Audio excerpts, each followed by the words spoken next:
What's up, everybody? I'm Doggie Diamonds. This is Doggie Diamonds TV. This is a part of the rundown, but it's the part that I call story time. I give you a rundown and tell you a story on my journey in the music industry, the interview industry, the film thing that I've come across in this culture. Turn the music down a little bit because I want y'all to hear me, so I'll just turn it down, have it tucked in the background. But I want to tell you about the time that I interviewed Liza Rios the first time in 2008. And she told me her story, the story of Big Pun and the trials and tribulations they were going through. Now, I remember getting contacted by a guy named Rico. I think Rico was from Yonkers. Don't quote me. He was managing this kid named Jay Skates. R.I.P. to Jay Skates. I think he passed away last year. But I was contacted by this kid named Rico. And he said, do you want to interview Liza? And I first was like, who is Liza? I don't know who Liza is. I was like, who's Liza? And this was so long ago. This had to be through MySpace. This is 2008. I just know it was a long time ago. We didn't have some of these social media platforms. We didn't do it through email. It could have been Facebook. Not sure. But I know he got in contact with me. And I was like, who was Liza? And he was like, Big Pun's wife. So at that time, I used to go outside, try to do like 11 interviews a day. I would see different people, go to events and just do interviews before it was very, very popular. So I might see somebody like a Sky Zoo. Then in the same place, I see Black Milk. Then I see Prodigal Son, and I would interview everybody because I was very, very versed in hip hop and knew what everybody was doing. So it was just easy for me to interview them and talk to them about what was going on with them, their career, and just ask them questions about the culture. So I said yes. So I was like, where is she? He was like, she's up in the Bronx. So I was like, okay, we set a date, make the story short, but we set the date. We went up to the Bronx, had my camera. And I remember going into it was an apartment. You could tell it was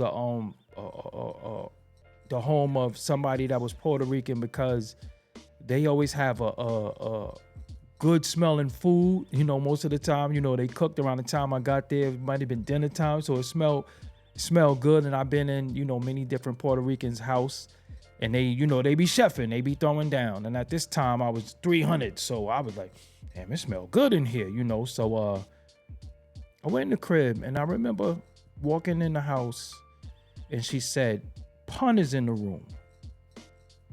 And when she said Pun is in the room, I thought she was talking about Chris Rivers, because we know Chris Rivers, the son, used to go by Baby Pun. So as we doing the, I go in there, I'm thinking Baby Pun is in the room. So I'm like, oh shit, I'm gonna meet Baby. When I got in the room, it was the urn. And I was like, wow. She was like, this is Pun. She introduced me to the urn. And I was like, wow. Wow, that's the remains of Big Pun. Like, it was just right there. Like, and I was like, wow. Like, I wasn't creeped out. It wasn't morbid. But I was just like, wow, this great rapper that, I never saw it. Or I did see in the flesh 2 times. I saw him at Atlantic Annick in Brooklyn, and I saw him at Lehman College. And respectfully, we didn't know his name in the beginning, so we used to call him Fatter Than Fat Joe. That's what we used to call him. Be like, yo, that kid Fatter Than Fat Joe is nice. Then I found out that his name was Big Moondog Punisher. And I was like, that's a long ass name. But all I knew is that he could rap. This is firewater rap. This is you ain't a killer early those days. So I just knew he could rap. So that was the only time I saw him in person. Atlantic Annick in Brooklyn and Lehman College in the Bronx. So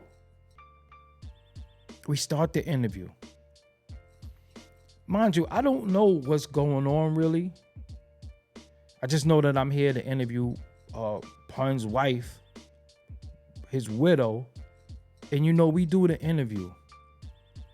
And during the interview, I know a lot of times that this is 2008. See, it's popular now for people to go in and say stuff and tell you story, but this is 2008. So let's just say, during the interview, and she telling me some of her trials and tribulations, being in the shelter, being homeless, having to sell Pun stuff. And I remember sitting there thinking to myself, like, why? Like, why? Like, why? Where's the money at? So, real talk, just being transparent and honest, you start saying, damn, do she get high or anything like that? Like, what's wrong? Why you selling? Because, first that, that's in the hood. You selling shit? You getting high? But then it dawned on me that she had 3 children that she had to take care of. And all she had was her husband's name and some of his assets. So I was like, I know he sold some records. Where's the money at? I know his business affairs was in order. Where's the business? Where's the estate? Where's all of this? It's 2008. Now we'll see the Tupac estate, the Biggie estate. It's 2008. But I remember sitting there like, where Terror Squad at? Like, where Fat Joe at? Where's Remy? Where's Cuban? I was like, where everybody at? Why they didn't do nothing to help, or what? And then that's when she started telling me that, they were saying that it's no more money, Pun owed. So I was like, damn, I wonder what. So, me knowing the music industry, I was like, damn, I wonder how much some of the videos cost, how much of an advance they gave. I started wondering, like, damn, they in the hole. But when I went there, I remember hearing her exchange with Fat Joe on the radio, and Fat Joe saying she needed to get a job.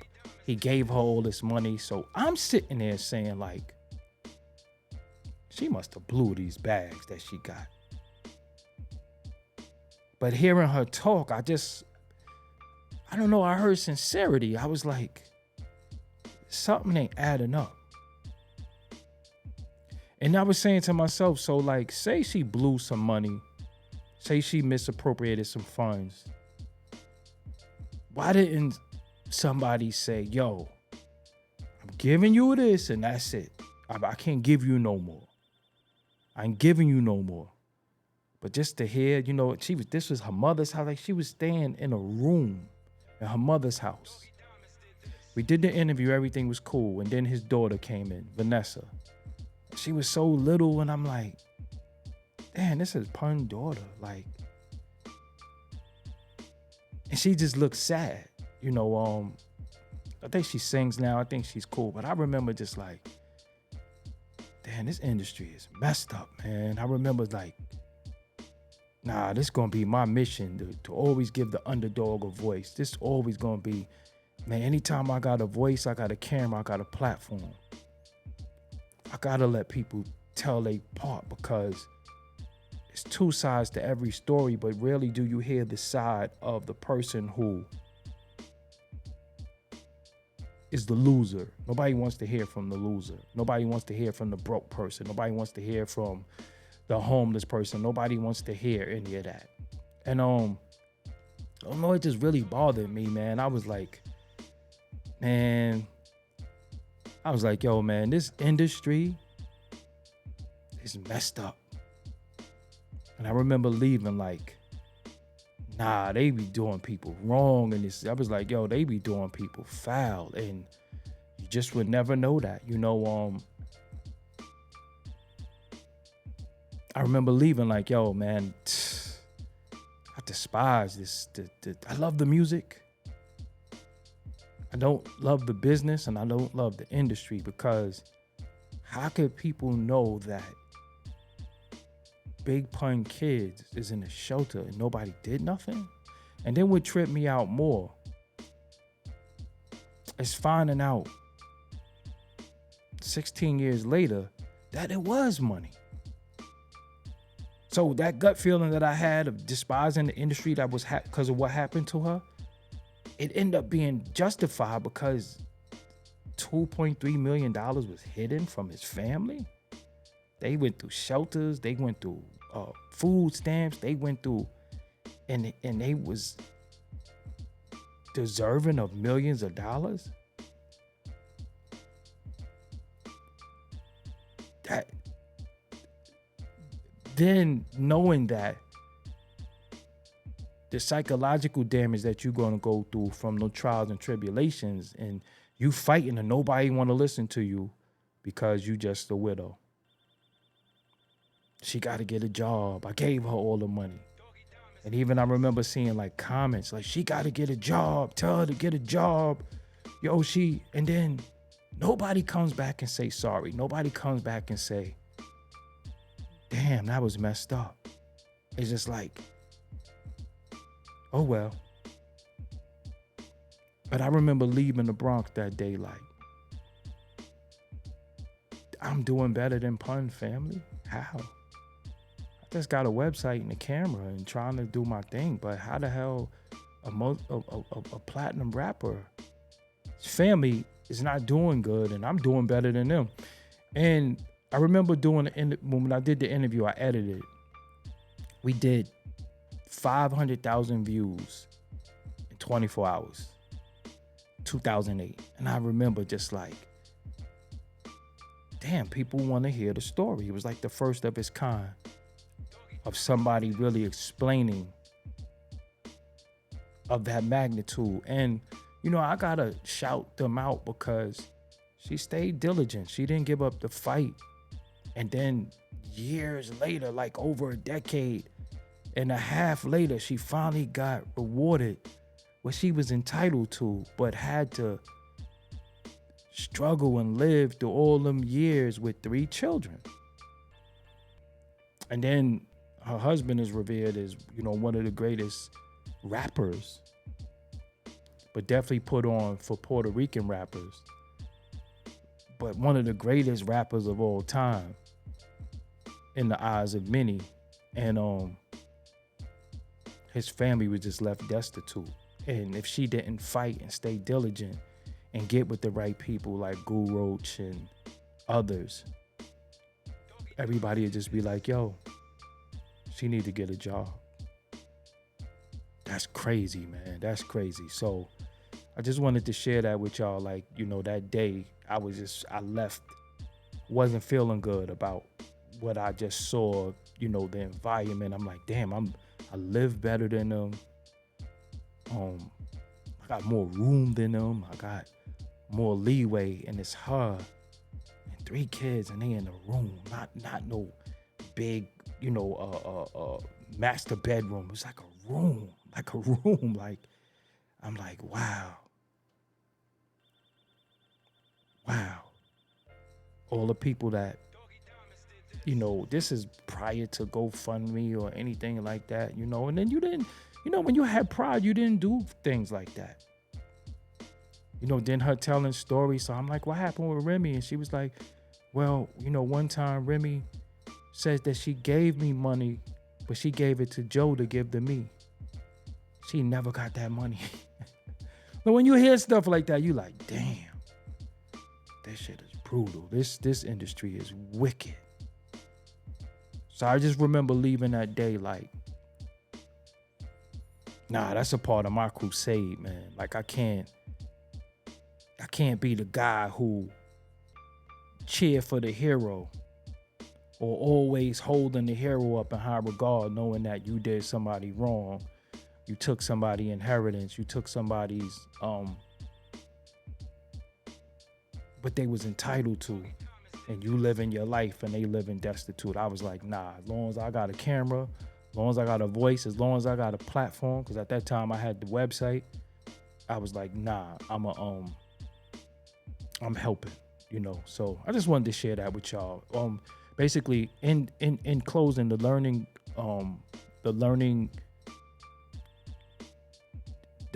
from it was get your affairs in order, get your business in order if you're an artist and you making you're making strides. Make sure you delegate where your monies is going to go, who's the head of your estate, if because we never know what's going to happen to us.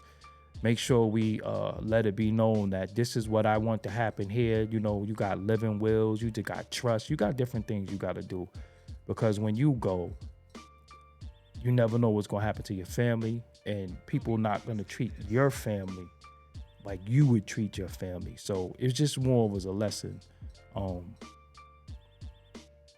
to be learned in that situation. And then since then, Biggie family did well for their state, Tupac and others, Nip, or a lot of our fallen artists, their family since picked up. But let's just say from the time Pun died, a few years after he, was laid to rest, his family suffered for like 15 years. Homelessness, homeless shelters, hungry, and that was just it. So I just wanted to share that with y'all. This is part of my story time. I'm going to tell more stories about my trials and tribulations, journey, music industry, broadcast. It's like what my book is going to be about. But I could give y'all some stories because my book is going to be a little different. It's going to be more personal. But, the book is called From Beats to Broadcast. Working on it still. I'm not going to set a release date because I ain't good at those. So that's what it is, man. I hope you enjoy. I'm Doggie Diamonds. Until next time. Peace. Turn the music up. Here we go.